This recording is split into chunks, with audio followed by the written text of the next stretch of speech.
لبيك اللهم لبيك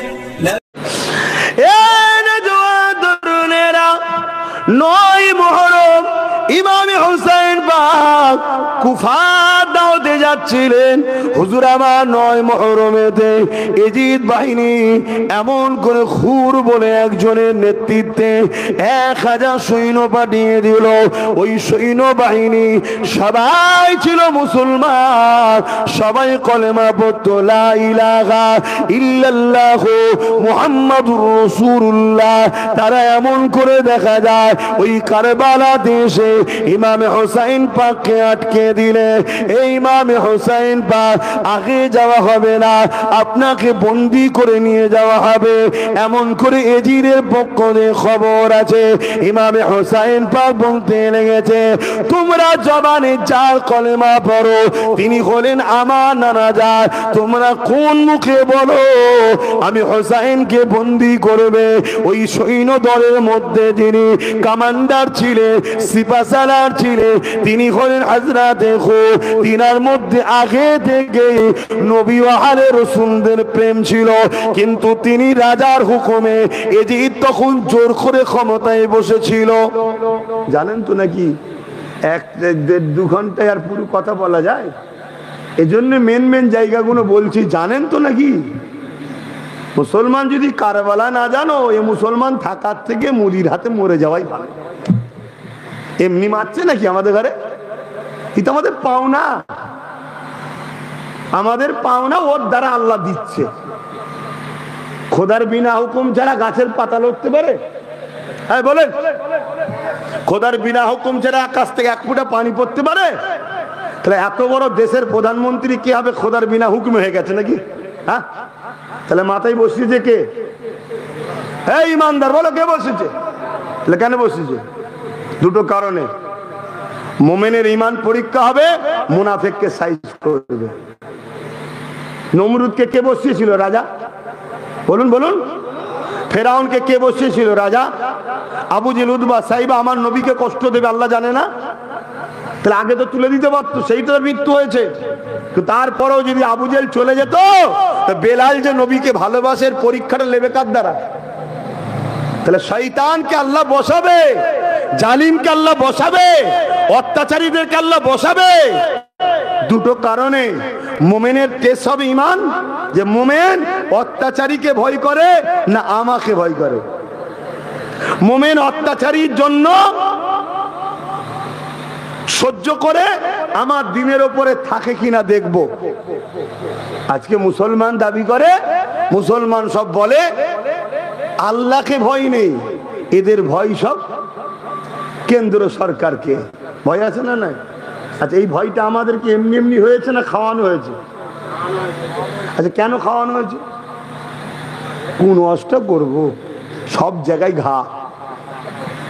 কেন খাওয়ানো হয়েছে তুমি আমি জানি না, কিন্তু ওরা দিন রাত রিসার্চ করছে কোন রাস্তা দিয়ে ইসলাম ও মুসলমানকে শেষ করা যায়। ওরা রিসার্চ করতে করতে দেখছে নবী পাকের একটা হাদিস। কি হাদিস? আল্লাহ নবী বলছেন আখিরি জবানায় একটা সময়, সবাই শুনছেন তো নাকি? খুব মন দিয়ে আমার কথাগুলো শুনবেন। আমি পেটের জন্য হজ করা হুজুর নয়, আমি পেটের জন্য হজ করা বলি সাহেব নয়। পেটের জন্য হজ হয় এখন, হক কথা বলেন তারা পেটের জন্য নয়, তার কিসের জন্য? হ্যাঁ, ইসলাম দাঁড়িয়েছে কিসের উপরে? কুনতুম খায়রা উম্মাতিন উখরিজাত লিন-নাস তা'মুরুনা বিল মা'রুফ ওয়া তানহাউনা আনিল মুনকার। কালামুল্লাহ শরীফের কথা। দুটো কাজ আমাদেরকে করতে আল্লাহ ডিউটি দিয়েছে, অন্যায়কে মিটাও, ন্যায়কে প্রতিষ্ঠিত করো, এর নাম ইসলাম। তাহলে আজকে অন্যায়ের বিরুদ্ধে কথা বলে, আবার আমি বললে অনেকে বলে ওকে লিজাস না, গ্রামে ফেতনা হবে। কেন? ও শাসকের বিরুদ্ধে কথা বলে। কার বিরুদ্ধে? শাসকের বিরুদ্ধে। আচ্ছা, শাসকের সঙ্গে আমার ব্যক্তিগত কোনো ঝগড়া আছে? শাসক আমার জমি মেরে দিতে, আমার চাকরি মেরে দিতে, হ্যাঁ, কি ঝগড়া? ব্যক্তিগত কোনো ঝগড়া নেই তো। শাসক চোর, চুরি করে, শাসক জালিম, জুলুম করে, শাসক খুনি, খুন করে, শাসক দেশের দুশ্মন, শাসক বেইনসাফি করে। ইসলাম বলল অন্যায় অত্যাচারী জালিম শাসকের বিরুদ্ধে কথা বলা হলো সবথেকে বড় জিহাদ। জোরে বলুন সুবহানাল্লাহ। আজকে আমাদের হুঁশ আছে? আমার নবীর সুন্নাত হলো জালিম শাসকের বিরুদ্ধে কথা বলা।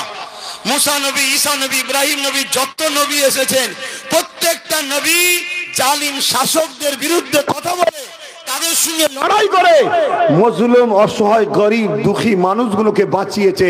সে গরিব মানুষগুলো অগ্নি পূজারী হতে পারে, মূর্তি পূজারী হতে পারে, যাই হোক সে গরিব অসহায়দের পক্ষে নবী ছিল, প্রত্যেকটা নবী। আমার নবী যখন মক্কা এসে আবু জেহেলের জুলুমের বিরুদ্ধে কথা বলেছিল, তখন মক্কায় কেউ আল্লাহ মাননেওয়ালা ছিল নাকি? সব তো 360টা নকল খোদা মূর্তির উপাসনা করতো। জানেন না? জানেন না? আল্লাহ নবী তাদের হয়ে জালিমের বিরুদ্ধে কথা বলেছে। তারা আমার রাসূলের উপরে ফিদা হয়েছে, আমার নবীর কাছে যে বসেছে। আমার নবী তাদেরকে সত্য বাণী শুনিয়েছে যে তোমাদের রব এই পাথরের মূর্তিগুলো নয়। কেন তোমাদের রবকে কেউ দেখেনি? রবের কাল্পনিক কেন ক্রিটিসাইজ করছো? আর রব তো একজন, তোমরা এতগুলো করেছো কেন? রবের মা করেছো, বাপ করেছো, বোন করেছো, বোনাই করেছো, শালা করেছো, শালি করেছো, এত গোষ্ঠী তৈরি করেছো কেন? তোমাদের প্রভু তো একজন। যিনি এক রব, জোরে বলুন সুবহানাল্লাহ। তিনি যুগে যুগে আওতার, মেসেঞ্জার, পয়গম্বর, নবী রাসূল পাঠিয়েছে। তিনি আমাকেই পাঠিয়েছেন আখেরি মেসেঞ্জার করে। লোকের আমার নবীর হক বাণীর উপরে তারা আগেকারের কিতাবকে মিলিয়ে দলে দলে দলে দলে আমার নবীর হাতে হাত দিয়ে ইসলামকে কবুল করছে। জোরে বলুন সুবহানাল্লাহ। কিন্তু নবী পাক সাল্লাল্লাহু আলাইহি ওয়াসাল্লাম, বাবা তুই কি করছিস? আবার কি হলো তোর আবার হঠাৎ করে? জ্বালাসনি বা এমনি জ্বলে জ্বলে মরে যাচ্ছি। এসেছিস ভালোবেসে, একটু বস ভাই। শুনছেন তো নাকি?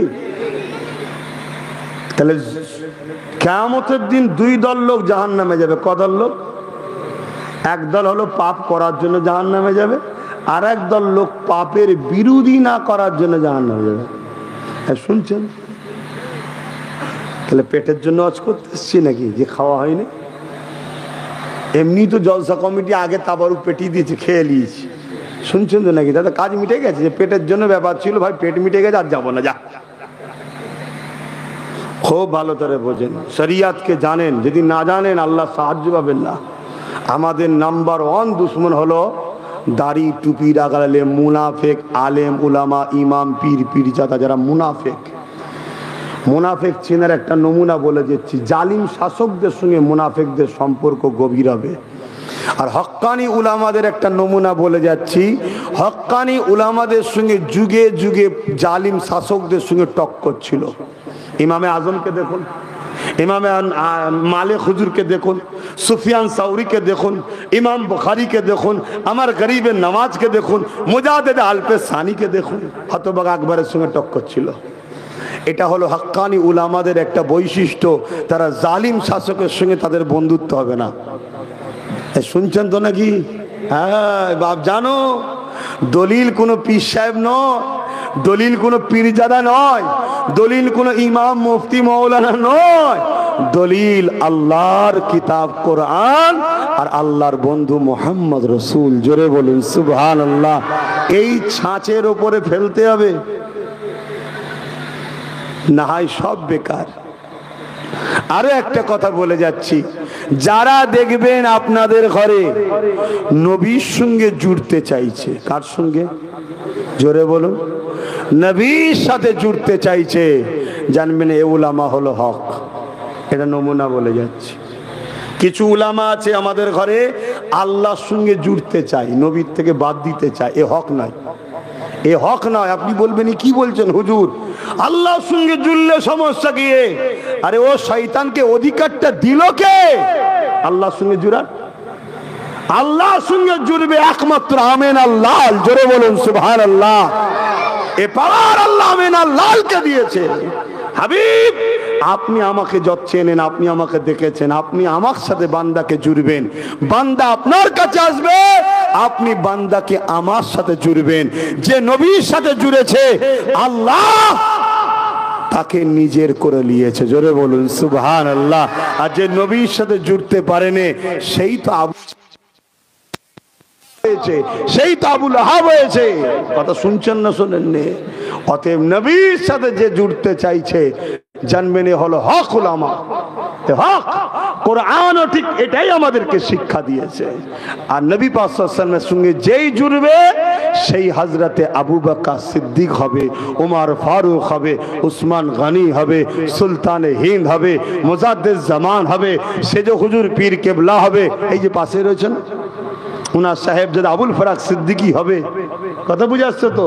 হ্যাঁ, এরা নবীর সঙ্গে জুড়েছে, আর নবী ইনাদেরকে আল্লাহর সঙ্গে জুড়ে দিয়েছে। জোরে বলুন সুবহানাল্লাহ।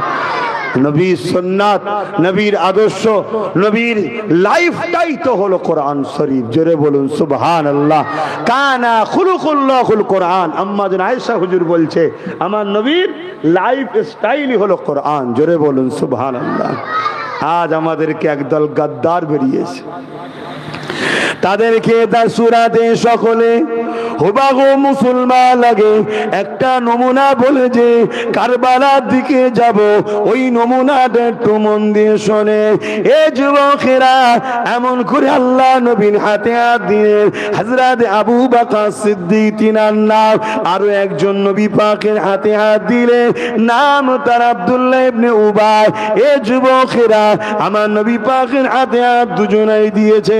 আমার নবী ইমামতি করে, আবু বকর সিদ্দিক নবী পাককে ইক্তেদা করে নামাজ পড়ে, আব্দুল্লাহ ইবনে উবাইও নামাজ পড়ে। ভাই মন দিয়ে শুনবেন তো নাকি? কারণ আমি আপনাদের বাঁচাতে চাইছি। তিনটে মানুষ বলছি, মন দিয়ে শোনেন। নাম্বার 1, দাড়ি, টুপি, নামাজ, রোজা, হজ, যাকাত, দান, খায়রাত, পাক পবিত্র, হক হারাম হালাল সব বেঁচে চলে, ঈমানও আছে। আর একটা লোক দাড়ি, টুপি, নামাজ, রোজা এসব দিক দিয়ে চেষ্টা করে, কিন্তু গন্ডগোল আছে, কিন্তু ঈমান আছে। আর একটা লোক দাড়ি, টুপি, নামাজ, রোজা, হজ, যাকাত, হক হালাল পাক নাপাক সব একদম নিখুঁত ভাবে মেনে চলে, কিন্তু নবীর প্রেম ও আদব নেই, ঈমান নেই। এই যে 3 নম্বর লোকটা বললাম, এ জাহান্নামে ঢুকবে, আর জীবনে বেরোবে না।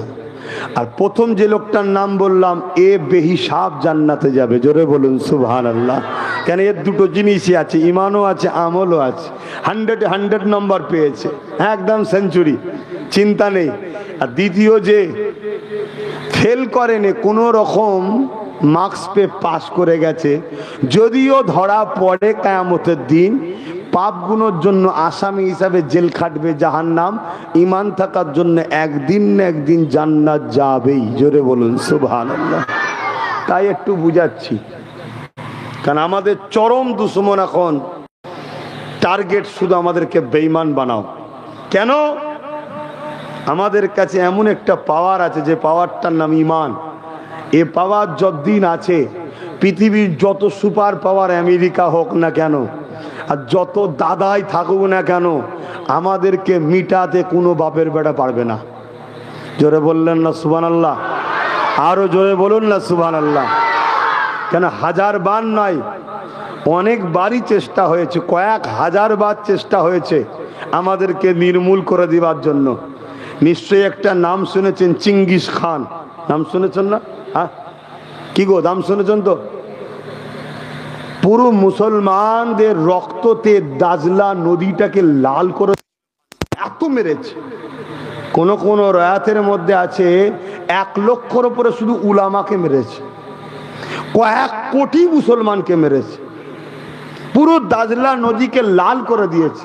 টার্গেট ছিল ইসলাম আর মুসলমান রাখবো না। সে চিঙ্গিস খানের কি খবর এখন আছে? তার ছেলে বলে নাতিপুতার খবর আছে? কথা বলুন, কথা বলুন। অথচ মোহাম্মদ রসুলের রুহানি বাচ্চা এবং তার খানদানের বাচ্চা এই পৃথিবীতে ছড়িয়ে আছে। জোরে বলুন সুবহানাল্লাহ। ইসলাম মিটাতে পেরেছে? কোন শক্তিতে জিতছে এরা? হালাকু খান নাম শুনেছেন? হালাকু খান এই মুসলমানদের মাথার এই কল্লাগুলোকে কেটেছে, কেটে ধরটা ফেলে দিয়েছে, খুলিগুলো দিয়ে সাজিয়ে সাজিয়ে সাজিয়ে সাজিয়ে বিশাল বিশাল রাজপ্রাসাদ তৈরি করেছে। তাহলে কত মুসলমান মেরেছে বলেন তো? সে মিটে গেছে। মুসলমান মিটেছে? এই বলুন, কোন পাওয়ারে জিতছে? তারা তো রিসার্চ করছে। চীনে একটা লড়াই হয়েছিল বাদশাহ হারুন আর রশিদের সময়। তিনার প্রধান সেনাপতির নেতৃত্বে মাত্র 30,000 যুবক ছিল খালি হাতে, সবার হাতে একটা করে ঘোড়া ছিল। কত সংখ্যা? 30,000। আর চাইনিজ সৈন্য পাঠিয়েছিল তার ভাগনার নেতৃত্বে 15 লক্ষ। ভাবতে পারছেন? এই ভাবতে পারছেন? 30,000 আর ওইদিকে কত? 30,000-এর কাছে 15 লক্ষ শুধু হেরেছে নয়, জবানা জব্দ হয়ে গেছে। শুনছেন? কোন পাওয়ারে? ওই জন্যেই এরা সব কিছু ছেড়ে দে, মুসলমানদেরকে বেঈমান বানা। আর বেঈমান মুসলমান কখনো মসজিদের জন্য চিল্লাবে না, মাদ্রাসার জন্য চিল্লাবে না, কবরস্থানের জন্য চিল্লাবে না, ঈদগাহ খানকা চলে যাচ্ছে চিল্লাবে না, চিল্লাবে তার বেঈমান নেতার জন্য, নেত্রীর জন্য। শুনছেন না? শোনেন না? এটা নমুনা। আজকে সমাজে দেখুন না, এই মুসলমানের মাথায় বাঁশ মারে, বোম বার করে, বন্দুক বার করে। এই তো 2-4 দিন আগে 9 বছরে একটা তামান্না নামে ফুটফুটে বাচ্চাকে এই তো মুসলমানরাই তো তার বেঈমান নেত্রীর জন্য বোম মেরে মেরে ফেললো। আজ পর্যন্ত তার নেত্রীর মুখে কোনো কথা আছে? কথা বলে? কথা আছে? কেন? আমার কওমের মধ্যে গাদ্দার ভরে গেছে, গাদ্দার ভরে গেছে আমার কওমের মধ্যে। এই গাদ্দার গুলোকে আমাদের চিনতে হবে। গাদ্দার যদি চিনতে না পারি, এই গাদ্দাররা আমাদের ঘরে কিন্তু ঘিরছে। মনে রাখবে, আমরা শেষ হয়ে যাব। আল্লাহ আমাদেরকে মুনাফিক চিনার তৌফিক দিক। বলুন আল্লাহুম্মা আমিন। তো ভাইয়ের আমার, আরে বাবা বস না, তুই তো এলি অনেকক্ষণ পরে। তুই নিজেকে খুব চালাক মনে করছিস, তুই নিজেকে খুব চালাক মনে করছিস, ওখানে দেরি দেরি মোবাইলে কাজ চালাচ্ছিস। বস, শুনছেন তো নাকি? অতএব এই জন্য আমি বারবার বলছি, প্রকাশ্য দুশ্মন যত বড়ই শক্তিশালী হোক না কেন, সে আমাদের ক্ষতি করতে পারবে না। গোপন দুশ্মন আমাদেরকে ক্ষতি করে দেবে। তাহলে আমরা বেঁচে থাকবো, টিকে থাকবো, কামিয়াবি হব কিসের জোরে? জোরে বলুন, ইমানের জোরে। হারাম খাদ্য খেয়ে ইমান থাকে? হারাম খাদ্য খেলে ইমান থাকবে? আর যেখানে সেরেক হয়, সেরেক যুক্ত খাবার খেলে? বলুন বলুন। আজকে প্রকাশ্য দুশ্মন হলো কেন্দ্রের সরকার, বিজেপি। আমাদের দুশ্মন না দুশ্মন নাই? একটু জোরে বলেন, ভয় লাগছে কথা বলতে। প্রকাশ্য দুশ্মন। আমরা চিনি না, চিনি না, তাই তাকে আমরা পাত্তাও দিই না, তাকে আমরা কোন রকম গুরুত্ব দিই না।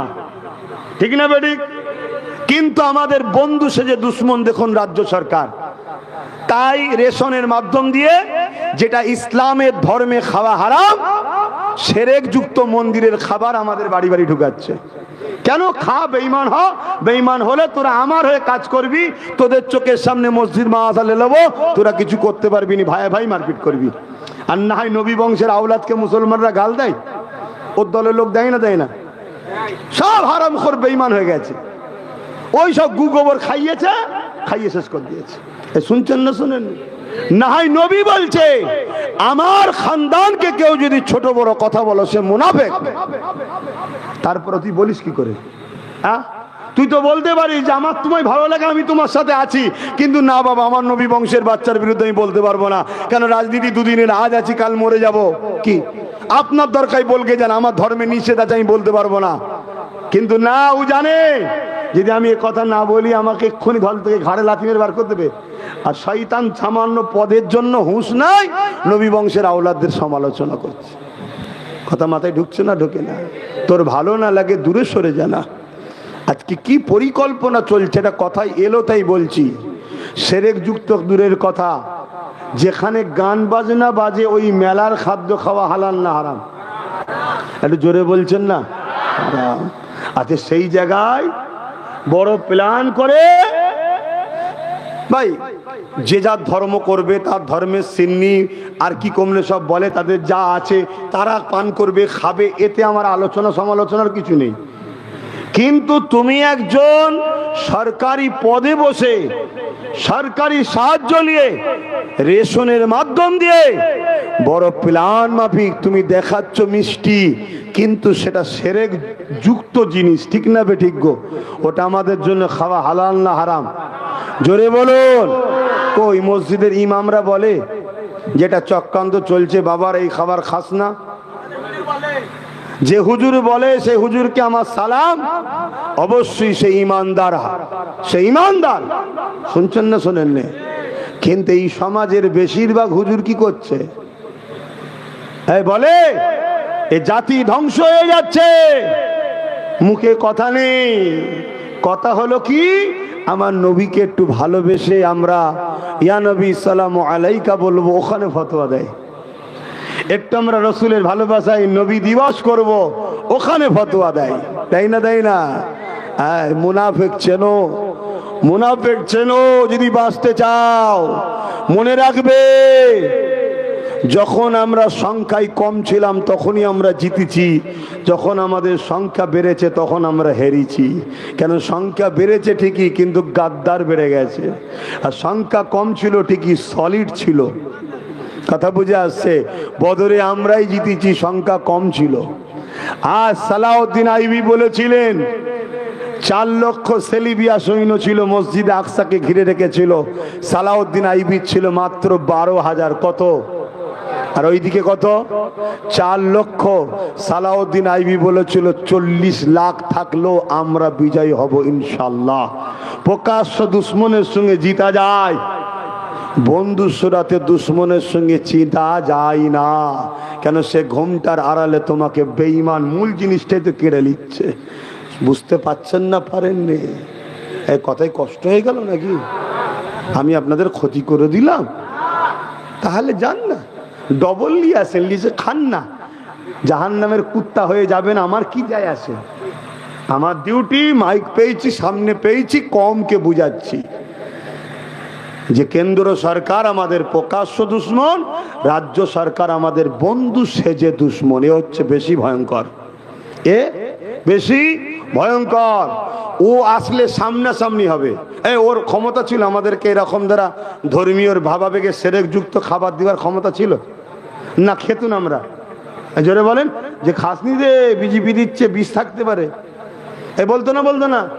আর এ দিচ্ছে মোল্লা, মলি সাহেব, পীর সাহেব, পীরজাদা। কোন সাহেবের মুখে কথা নেই, কেন? সব ভাড়াটিয়া গোলাম। কেউ একটা আলুতে বিক্রি হয়েছে, কেউ একটা স্করপিওতে বিক্রি হয়েছে, কেউ একটা ফরচুনার গাড়ি পেয়েছে, কার একটুখানি কলকাতায় বাড়ি করে দিয়েছে, কার সামনে দুটো পুলিশ গাড়ি, পিছনে দুটো পুলিশ গাড়ি, কাঁই কাঁই করে যাচ্ছে।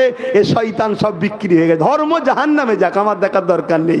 আমার পেট পুঁজি হচ্ছে, মজা হচ্ছে, এই ঠিক আছে। এই অসুবিধা হয়ে গেল নাকি? না বললে আল্লাহ তো আমায় মারবে। এই তুই বলিস নি কেন? বলিস নি কেন? আল্লাহ তো আমাকেও ছাড়বে না। তাহলে এক কাজ করেন, আমাকে জলসা করা বন্ধ করে দেন, আমি হজ করবো না। আল্লাহ আমাকে দাওয়াত করেন, আমি কোথা বলবো কি? তবে শুক্রবার দিন দরবারে বসি, লোক যাই, ওখানে আরো পালিশ করে দিই। শুনছেন না শোনেন না? এটা ডিউটি আছে না নাই? হ্যাঁ, কত বড় বদমাইশ। হ্যাঁ, চিন্তা করে দেখুন কত বড় প্ল্যান আমাদেরকে বেঈমান বানাবার, আল্লাহ ও রসুলের দিন থেকে সরিয়ে দিবার। এরা আজকের আবু জেহেলিরা, এরা আজকের উতবা, আজকের সাইবা, আর এদের সাথে আজকের মুনাফিক আব্দুল্লাহ ইবনে উবাই গুলো সাথ দিচ্ছে। এদের সাথে আজকের মুনাফিক জুল খুয়াইসারা তামিমি ও তাদের গোষ্ঠীগুলো সাথ দিচ্ছে। দেখুন বুখারীর হাদিস। আহা, এটা নতুন নয় রে বাবা। কারবালায় আমার ইমাম পাক যখন গেছিলেন, আমার ইমাম পাক লড়াই করতে গেছিল নাকি? লড়াই করতে যায়, তাহলে দুধের বাচ্চাকে, আলী আসগারকে কোলে করে কেউ নিয়ে যায়? হ্যাঁ, নিজের স্ত্রী, বেটি, বোন, বাচ্চা বাচ্চা ছেড়ে ঘরে কেউ নিয়ে যায়? দাওয়াত দিয়েছে কুফার লোকেরা, হুজুর আসেন, আমরা এজিদকে মানবো না। কেন? এজিদ ছিল সারাবি, চরিত্রহীন, লম্পট, জালিম, অত্যাচারী, খুনি, প্রজাদের উপরে লুটতো এজিদ। তাই ইমামে হোসাইন পাককে কুফাবাসী বলেছে, হুজুর আমরা আপনাকে লিডার বলে, ইমাম বলে আপনার হাতে বায়াত হব, আমরা এজিদের হাতে হব না। আর মুসলিম ছেলে গলা লম্বা করে বলছে আমরা হোসাইনের ভক্ত, আর মাতাল সরকার পিছনে ঘুরে বেড়াচ্ছে। মাতাল সরকার, বুঝছেন না, বোঝেন না? স্কুল বন্ধ করে দিয়ে অঞ্চলে অঞ্চলে সব মদের দোকান খুলছে, মদ খা, মদ খা। আর দেখে দেখে দেখে দেখে দেখে মুসলিম এলাকাগুলো, আপনি ফুরফুরা শরীফে যান, ফুরফুরা শরীফে কত বছর যাচ্ছেন মুরব্বীদের ঘরে জিজ্ঞেস করুন। এই মাতাল সরকার আসার আগে ফুরফুরার ভৌগোলিক পরিস্থিতি এত খারাপ ছিল না আজকে যে খারাপ। কি প্রত্যেকটা মোড়ে মোড়ে দেখুন মদের দোকান খুলে দিচ্ছে ফুরফুরাটি ঢুকার মুখে। শুনছেন না, শোনেন না? দেখুন, খেয়াল করে। তাহলে কি চিন্তা ভাবনা এর, হ্যাঁ? আপনারা বুঝবেন না, বুঝুন। আসেন, ইমামে হোসাইন পাকের কথা বলছিলাম। ইমামে হোসাইন পাক যখন কারবালায় গেলেন, মানে কুফাতে যাচ্ছেন কারবালার ওপর দিয়ে, তখন হুজুরকে যখন রুকেছে, হুজুরের বিরুদ্ধে যে লড়াই হবে, 25,000 বা 22,000 সৈন্য ছিল। তার মধ্যে 13,000 ছিল আলেম, উলামা, মুফতি, হাফেজ। কত? আরে কথা বলছে না ছেলেগুলো? আল্লাহ নবী বলেছেন আখিরি জামানায় জমিনের ওপরে, আসমানের নিচে সব থেকে নিকৃষ্ট হবে একদল উলামারা। শুনছেন তো নাকি? তাহলে সেটা আখিরি জামানা চলছে না চলে না?